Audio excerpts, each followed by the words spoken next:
Hi friends, आज आपण पाहणार आहोत घटना निर्मिती.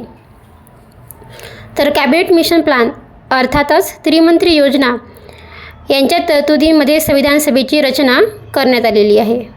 तर संविधान सभेचे कामकाज जे आहे ते 9 डिसेंबर 1946 रोजी सकाळी 11 वाजता न्यू दिल्ली येथे कॉन्स्टिट्यूशन हॉल, ज्याला आपण सध्याचा central hall of parliament house असे म्हणतो, येथे संविधान सभेची फर्स्ट बैठक भरली.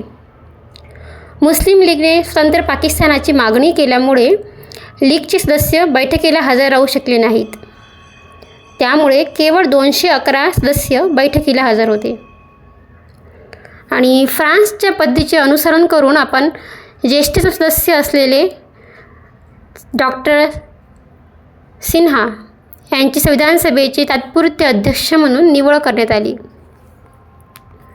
आणि त्यांच्या नावाची शिफारस आचार्य JB कृपलानी यांनी केली.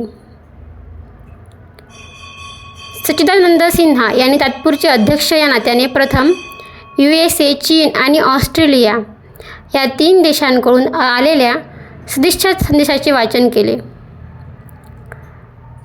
त्यानंतर सिन्हा यांनी आरोग्याच्या तक्रारीमुळे दुपारनंतर फ्रँक अँथनी यांना तात्पुरते उपाध्यक्ष म्हणून कार्य करण्यासाठी नामनिर्देशित केले. या दिवशी हजर असलेल्या 207 सदस्यांनी आपल्या योग्यता सादर करून रजिस्टरवर सह्या केल्या आणि त्यांमध्ये 9 महिला सदस्य होत्या.